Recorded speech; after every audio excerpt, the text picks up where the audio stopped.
இலங்கை அதிபர் தேர்தல் நடைபெறவிருக்கிறது.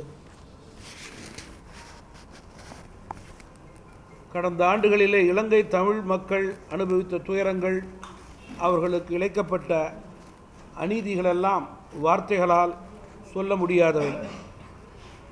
இதற்கெல்லாம் காரணமாக திகழ்ந்தவர் இலங்கை அதிபர் ராஜபக்ஷ என்பது அனைவருக்கும் தெரியும். அவர்கள் மீண்டும் இந்த தேர்தலிலே போட்டியிடுகின்றார்கள். இந்த தேர்தலிலே தமிழ் மக்கள் ராஜபக்ஷவுக்கு வாக்களிக்கக்கூடாது என்பதிலே தெளிவாக இருக்கிறார்கள். அதனை நன்கறிந்த ராஜபக்ஷ அவர்கள் பொய்யான வாக்குறுதிகள் குறித்து தேர்தலிலே வெல்ல நினைக்கிறார்கள். ஆட்சியில் இருந்தபோது சிங்கள மக்களுக்கு கொடுக்கின்ற பாதுகாப்பையும் உரிமைகளையும் இறுதி வரை அவர்கள் தமிழ் மக்களுக்கு கொடுக்கவில்லை. சம அந்தஸ்தையும் எந்த தமிழ் மக்களுக்கும் அவர்கள் வழங்கவில்லை.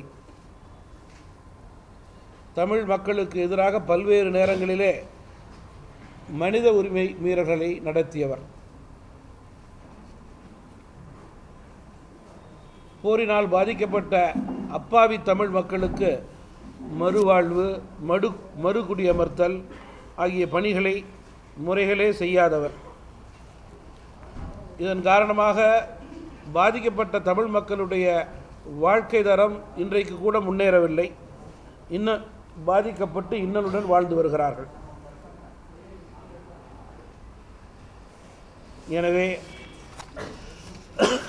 இத்தகைய தமிழருக்கு எதிரான கொடுங்கோல் ஆட்சி நடத்துகின்ற அரசுக்கு இந்த தேர்தலிலே முடிவு கொண்டு வர வேண்டும் என்பதற்காக ராஜபக்சேனுடைய உண்மை சுயரூபத்தை உணர்த்த இலங்கையில் உள்ள தமிழர்கள் கட்சி கூட அவருக்கு எதிராக வாக்களிக்க முடிவு செய்திருக்கிறது.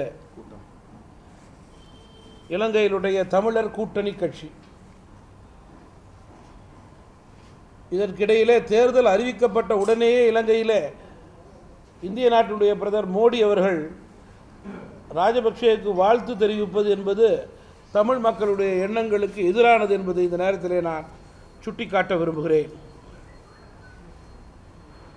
ராஜபக்சேனுடைய உண்மையான முகத்தையும் அவர் பசுத்தோல் போற்றிய புலி என்பதையும் இலங்கை தமிழ் மக்கள் இந்த தேர்தல் மூலம் உணர்த்துவார்கள் என்று நான் நம்புகிறேன். மேலும் அவர் வெற்றி பெற வேண்டும் என்று இந்தியாவிலிருந்து மும்பையில் உள்ள இந்திய நடிகர்கள் சல்மான் கான் போன்றவர்கள் அங்கே சென்று பிரச்சாரம் செய்யக்கூடாது என்பதை தமிழ் மாநில காங்கிரஸ் கட்சியின் சார்பிலே வலியுறுத்தி கூற விரும்புகிறேன். அவர்கள் அங்கு சென்றதற்கே எங்களுடைய கண்டனத்தை தெரிவித்துக் கொள்கிறோம்.